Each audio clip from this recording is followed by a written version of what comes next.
you agree with their evaluation of what matters? Because we've heard that a lot of folks are leaving, a lot of especially younger educated folks are having to leave the city to find work. I do actually agree with them. I think that there's two things going on here. One is that by and large, people are looking at return to office strategies. And you might not work from the office every day, but there's very few organizations that are going full remote. But the other interesting argument is that actually in one way is an advantage to Calgary because Calgary is affordable, we're close to the mountains, and so a lot of folks who are working fully remote might actually appreciate living here and working remotely because everyone thinks, oh, remote work, I'm just gonna go live in a cabin somewhere that has Wi-Fi. But for a lot of people, they'd love to live in a great city, just work from home or work from a co-working space, and we really have the opportunity to capitalize on that here. If your downtown vacants drop, like their work from home, if they have their employees work from home, say 40% of the time, what does that do to vacancy downtown? It's not so much a problem with vacancy because most of the offices will still keep space for when the people are working there, and they'll just be a bit more spaced out. And we learned during the pandemic it's probably better to be a bit more spaced out.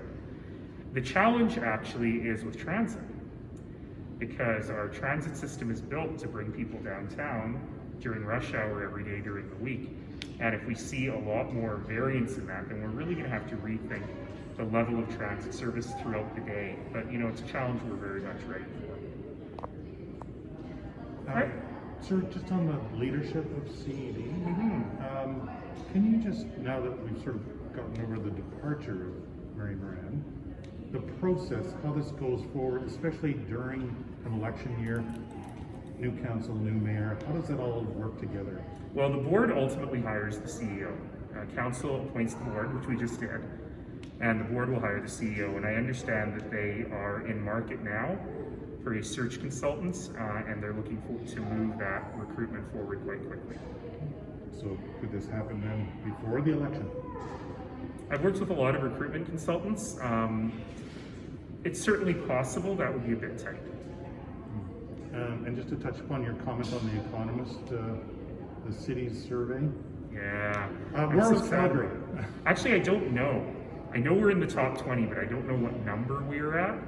But there's a huge shift in those numbers this year. And The Economist has made it very clear that it's about COVID. Auckland, New Zealand was at the top because they had the best COVID response in the world. And a number of Australian and New Zealand cities made it to the top, as well as Japan and other places that managed COVID really well.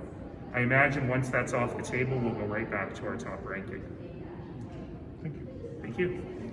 Christ.